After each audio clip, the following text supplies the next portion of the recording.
Dans une ruée vers l'or, ne cherchez pas l'or, vendez des pelles. L'autoroute du millionnaire.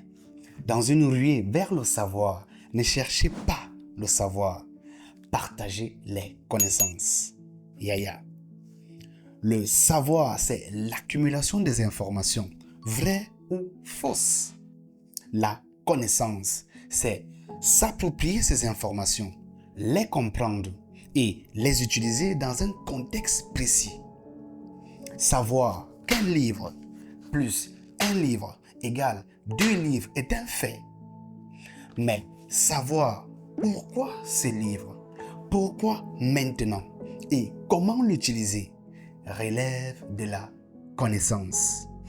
Or, dans le contexte africain, cela fait des millénaires que son savoir est tronqué, falsifié et déconnecté de ses origines.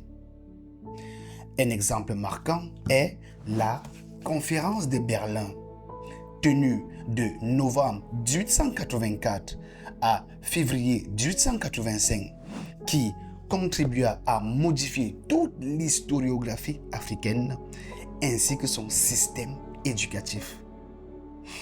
Résultat, l'Afrique est exclue exprès du cours de l'histoire intellectuelle de l'humanité et n'apparaît que dans les chapitres esclavage et colonisation, avec une image infériorisante de son humanité. Alors, on se demande, pourquoi n'avons-nous pas de pouvoir alors que nous nous gavons de savoir? Commençons.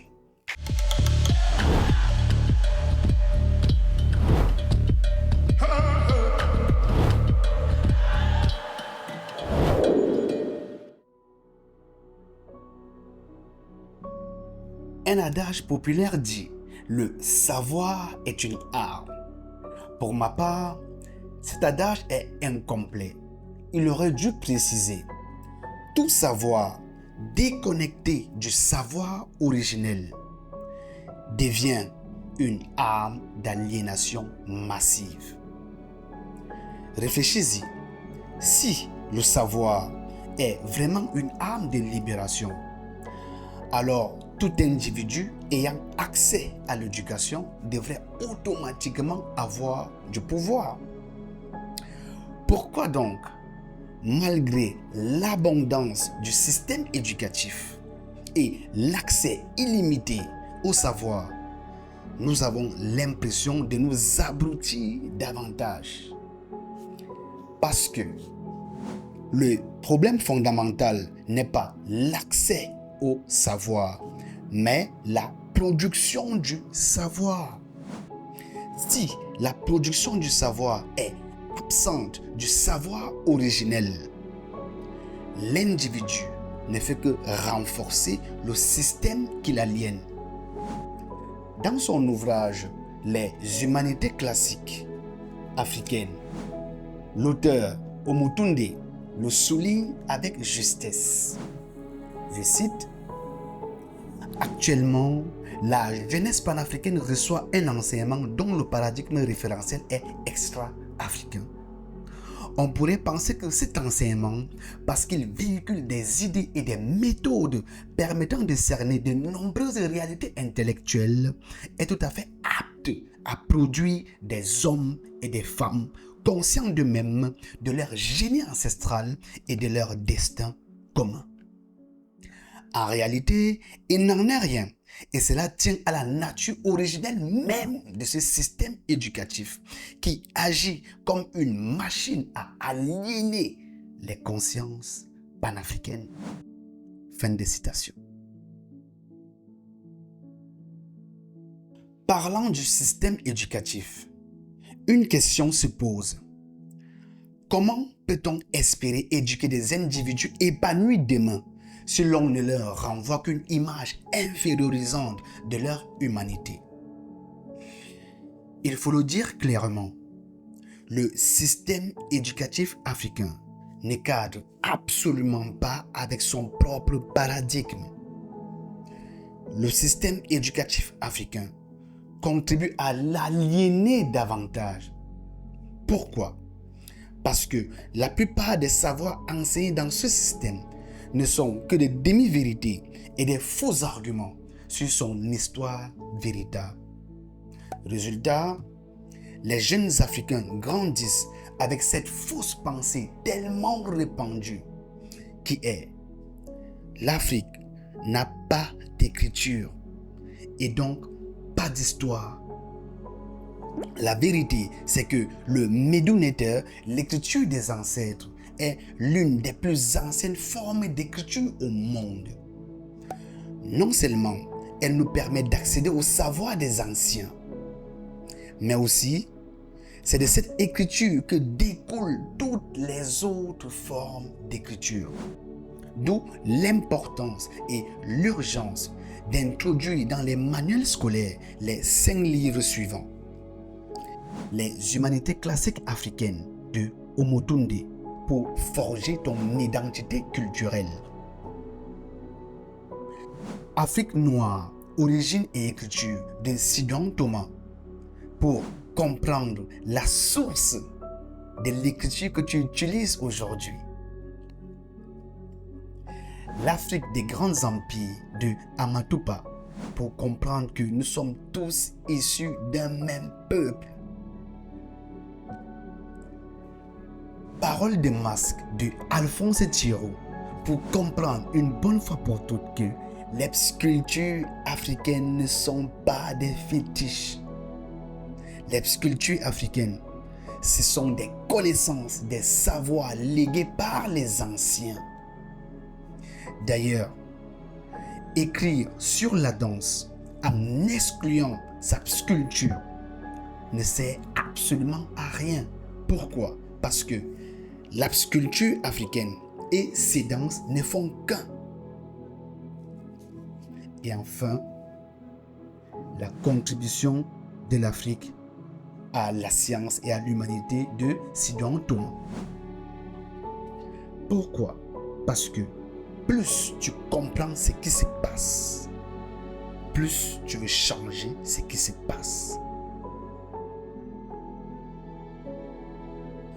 De même, pourquoi n'enseigne-t-on pas aux jeunes Africains que les mathématiques africaines sont beaucoup plus avancées et qu'elles donnent d'énormes ouvertures de pensée et de logique?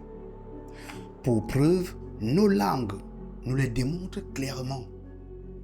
Par exemple, en ma langue, s'agissant du décompte, de 7 à 9, on fait intervenir la soustraction. De 11 à 16, on fait intervenir l'addition. De 17 à 19, on fait intervenir les facteurs, qui est un programme de 6e ou 5e, je pense.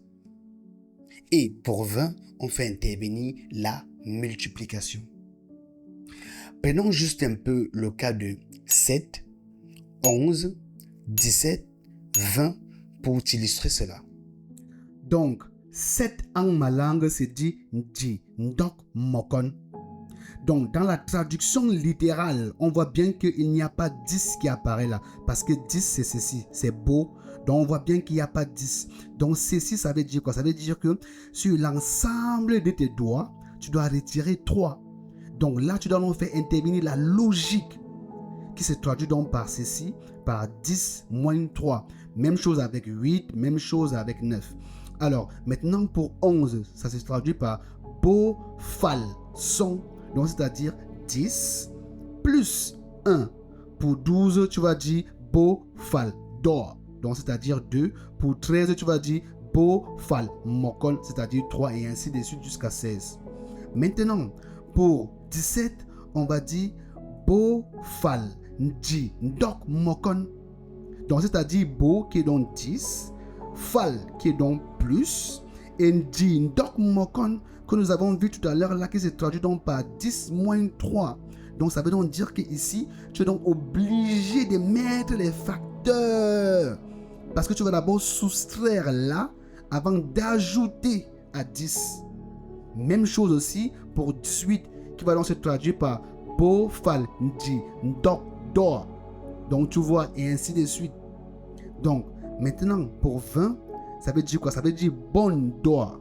Donc, c'est-à-dire beau qui est donc 10, one qui est donc la multiplication, doigt qui est donc 2.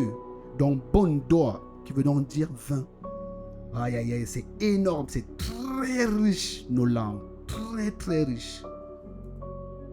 Également, pourquoi n'enseigne-t-on pas aux jeunes Africains que l'ensemble, la plupart des théorèmes et des concepts mathématiques enseignés à l'école, tels que les théorèmes de Pythagore, de Thalès et j'en passe, sont des plagiats des textes des ancêtres africains, notamment les Ounu et les Imi-Ounu, pour que ces jeunes puissent s'identifier à eux et se familiariser avec le savoir originel.